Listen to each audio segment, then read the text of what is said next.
Oi pessoal, eu vou mostrar aqui nesse vídeo alguns detalhes para a utilização da load cell ou qualquer pedal com load cell, tá?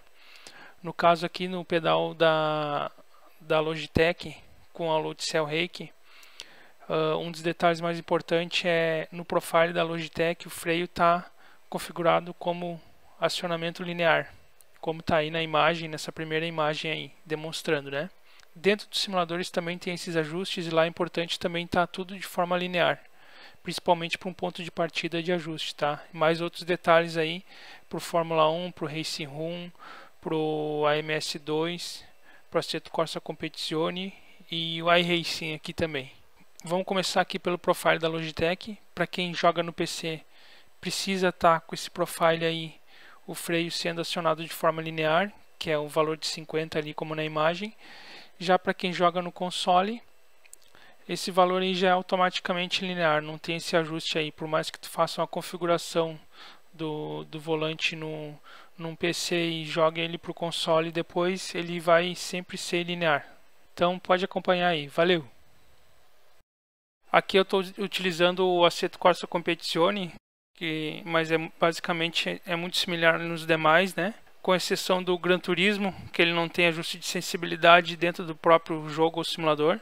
A grande maioria dos simuladores tem esses ajustes aí, o Fórmula 1, o Assetto Corsa Competizione, o R-Factor 2, a MS2, todos eles têm esse ajuste e nenhum deles necessita o ajuste na placa para aumentar a sensibilidade do freio, para ser mais fácil atingir 100% do acionamento. Então vou começar aqui de uma forma básica, mostrando o primeiro ajuste aqui no Assetto Corsa Competizione e no Assetto Corsa também normal. O brake gamma aqui, ele tem que ficar em 1, tá? O 1 significa que ele vai responder o acionamento do freio de forma linear, que é o ideal para load cell. Quem utiliza o iRacing, lá tem o brake factor. Se não me engano é brake factor o nome, e lá tem que estar 0. O 0 lá no iRacing é forma linear, e no Assetto Corsa Competizione e Assetto Corsa o brake gamma é 1. Então, aqui no caso do Assetto Corsa Competizione, a gente vai aqui no ajuste do freio, brake, e a gente tem minimal limit, que significa zona morta inferior, e maximum limit, que seria zona morta superior. Então, para a gente reduzir a força máxima, a gente tem que sempre acrescentar zona morta superior, né? Então, é o maximum limit. Então, quanto mais a gente adicionar aqui, mais fácil vai ser atingir 100%. Nesse caso aqui, reduzir um pouco. Agora, aqui em 50%, nesse simulador aqui, ele reduziu 25% menos força. Passa a ser aqui onde está o mouse, para dar 100%. E 100% de máximo limite aqui significa 50% de zona morta superior. Então a gente vai precisar fazer metade da força para atingir o 100%. Então não há necessidade de abrir o pedal e fazer todo o ajuste na placa para reduzir a força máxima lá, aumentar a sensibilidade. Aqui dentro do próprio simulador dá para fazer isso. A gente tem aqui a tela de ajustes do Fórmula 1. Então a gente tem folga do acelerador, linearidade do acelerador e saturação do acelerador. Também as mesmas configurações por freio. Folga do freio significa zona morta inferior do eixo, ou seja, ele vai ter uma zona morta até começar a acionar, depois de movimentar. Linearidade do freio quer dizer que ele é mais ou menos sensível no início ou no final do acionamento. Ele vai ser mais agressivo no início ou no final, conforme esse valor. O 0 ele vai responder de forma linear, que é o ideal para load cell. E a saturação do freio. A saturação do freio é onde tu vai ajustar a sensibilidade do freio. Se tu quer que ele atinja 100% do freio mais fácil ou mais difícil. Então, a gente pode, por exemplo, configurar o load cell em 60 kg na instalação e depois vir aqui na saturação e aumentar esse valor para ficar mais sensível para atingir 100% do acionamento dela. Tá? Então, mantenha a linearidade do freio em 0, que aqui é forma linear.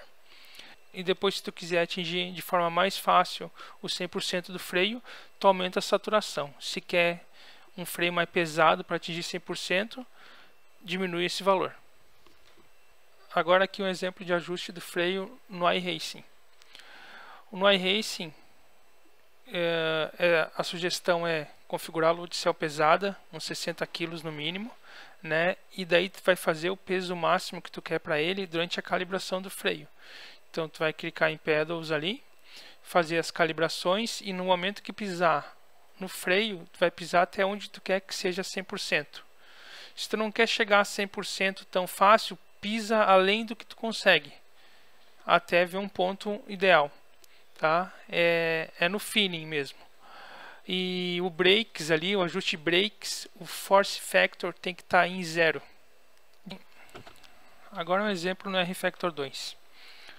Aqui a gente tem o eixo do freio e ele tem ajuste, o set min, que seria a zona morta inferior, e o set max, que é onde tu quer que ele atinja 100%, que seria a zona morta superior. Então aqui eu vou dar um exemplo. Eu quero que ele não acione esse início aqui do curso dele, esse início de força dele aqui. Clique em set min, ele vai desconsiderar o primeiro toque no freio, vai passar a acionar aqui. E o set max, vou definir que essa força que eu estou colocando aqui no freio seja o máximo dele. Pronto. Então aqui eu consigo atingir ele de forma mais fácil, 100% dele, né? Aqui o brake sensitive seria como o brake gamma ou force factor no iRacing, né? O brake gamma do Assetto Corsa. Então tu vai ver que ele vai deixar mais ou menos sensível à curva. Ó. Aqui ele está com acionamento mais agressivo no início e menos sensível no final. E o inverso também dá para fazer, que é menos sensível no início e mais agressivo no final. Sugiro aqui sempre ficar 100% também, que essa aqui é a forma linear do R-Factor 2. E se eu quiser alterar depois, eu piso além do 100% aqui e clico Set Max. Assim vai ficar mais pesado para atingir 100% do acionamento. Agora aqui um exemplo no Race Room. Race Room tem as mesmas configurações dos demais ali. Então o Brake Lower Dead Zone seria a zona morta inferior. Eu vou acionar aqui, vou mostrar que se eu adicionar a zona morta inferior, ele já vai desacionar o freio lá, ó. Então tu pode adicionar uma zona morta inferior para evitar algum acionamento sozinho ou algo do tipo. E a gente tem aqui zona morta superior, que na verdade é Brake Upper Dead Zone, que seria em que área que tu quer que ele atinja 100%. Por exemplo, estou pisando o freio aqui, então eu quero que essa força aqui dê 100%, dá para olhar a barra do freio lá, e eu vou reduzir a barra aqui embaixo, ó. Ele vai acionar sozinho lá. Tô com o freio parado e estou acionando aqui, ou seja, adicionei uns 30% de zona morta aqui superior, então estou fazendo 30% menos de força para atingir 100%. Se quiser retornar, retorna, né? E ele também tem um ajuste aqui de Brake Sensitive. Eu tenho pouca experiência no Race Room, mas pelo que eu entendi aqui, o Brake Sensitive padrão é 50 e esse aqui certamente é o linear. Pelo que eu senti também testando, 50% seria um ajuste linear. Se estacionar o freio um pouquinho aqui e mexer a barra aqui, tu vai notar aqui. Ó, se eu botar a barra para baixo, ó, ele está menos sensível no início do acionamento. Aqui, se eu aumentar isso aqui, ele vai ficar mais agressivo no início do acionamento. Então, o que acontece? Se tu deixar ele bem agressivo no início do acionamento, tu não vai ter precisão em baixo acionamento. E se tu deixar pouco sensível se tu deixar muito agressivo no final do acionamento, tu não vai ter precisão no final do acionamento do freio. Então, por isso que o ideal é ser linear para load cell e utilizar a memória muscular. Então é isso aí. Se quiser reduzir, é o Brake Upper aqui, ó. Aí tu não precisa abrir o pedal para reduzir. Vem aqui, reduz a força máxima que tu quer aqui e tu atinge 100% mais fácil. Mas sempre é bom lembrar que quanto mais pesado tu usar a load cell, mais controle tu vai ter do freio, tá? É lógico que é difícil utilizar um valor muito alto, mas se possível utiliza o máximo que puder mais pesado. Um ajuste que não canse também durante uma corrida, né? Aqui no Automobilista 2 a gente tem um ajuste semelhante ao iRacing. Então a gente vai em controles, calibrar pedais, acelerador do início ao fim, embreagem do início ao fim, e o freio tu vai pisar até o ponto que tu quer que seja o máximo dele. No caso aqui, eu quero que ele dê 100% aqui nesse ponto. Pronto, não pisa mais que isso. Fecha. Aqui em configuração a gente tem ajuste de linearidade. O padrão dele vem com sensibilidade do freio, vem em 50. Aqui significa que ele vai responder de forma linear o freio, que é o que eu indico, né? Para load cell é a melhor aplicação.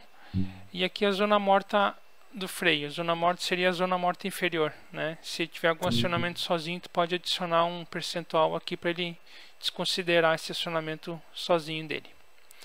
Se quiser retornar, quiser deixar o pedal mais pesado no MS2, vem aqui, calibra e pisa mais forte. Então agora o 100% dele passa a ser esse ponto aqui, mais forte. Um detalhe importante é aquele ajuste de pressão de freio que alguns simuladores têm nos setups do carro, aquilo lá é diretamente ligado a isso aí.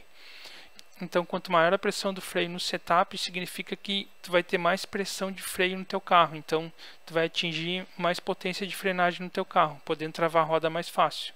Se tu reduzir a pressão do freio no setup, tu vai travar a roda de maneira mais difícil. Espero ter esclarecido a dúvida de algumas pessoas, né, de alguns clientes também, ou até quem tem alguma dúvida de ajuste sobre load cell. Esses ajustes aí funcionam, acredito que para qualquer pedal com load cell, não só a load cell da Reiki, né?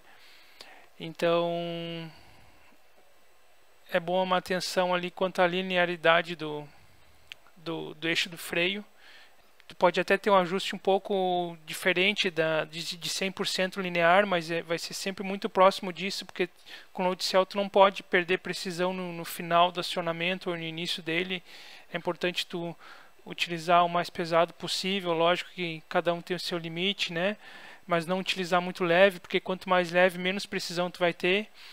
E um outro detalhe muito importante para quem quer adquirir load cell ou um pedal com load cell é que a load cell não é algo que tu vai instalar e vai sair baixando o tempo de cara, né?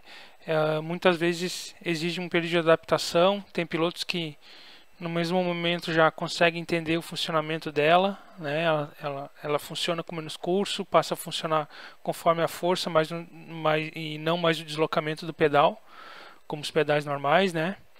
Mas depois de um período de adaptação, que às vezes pode variar uma semana, duas, já teve caso de cliente que demorou um mês, mas a partir do momento que tu te adapta com a load cell, o ganho é muito maior que um pedal com potenciômetro, né? Então não é algo que tu vai instalar e já sair queimando tempo já. Então se tu tem uma corrida no dia e tu quer instalar no mesmo dia e tu não quer perder essa corrida, então não instala nesse dia. Instala ela com paciência e tem que ter paciência nos ajustes também, né? Mais uma observação importante quanto à rigidez do cockpit, né? É imprescindível tu ter uma pedaleira fixa com um banco fixo para o teu pedal não ficar indo para trás. Cadeira com rodinha não dá muito certo, tu pode forçar a cadeira, né? E então é bom tu ter, a princípio, o melhor upgrade antes de uma load cell é um cockpit com banco fixo, os pedais fixos, né? Ou um MDF que fixe um banco e os pedais juntos, né? Tu tendo esse primeiro upgrade aí, tu pode partir para load cell. E alguns cockpits não aguentam a força no freio, né? Então tem que botar uma base por debaixo deles para aguentar. Mas para quem busca o limite, esse é o upgrade inicial, não tem outro. E é isso aí, qualquer dúvida, eu estou à disposição aí, pode entrar em contato. Abraço.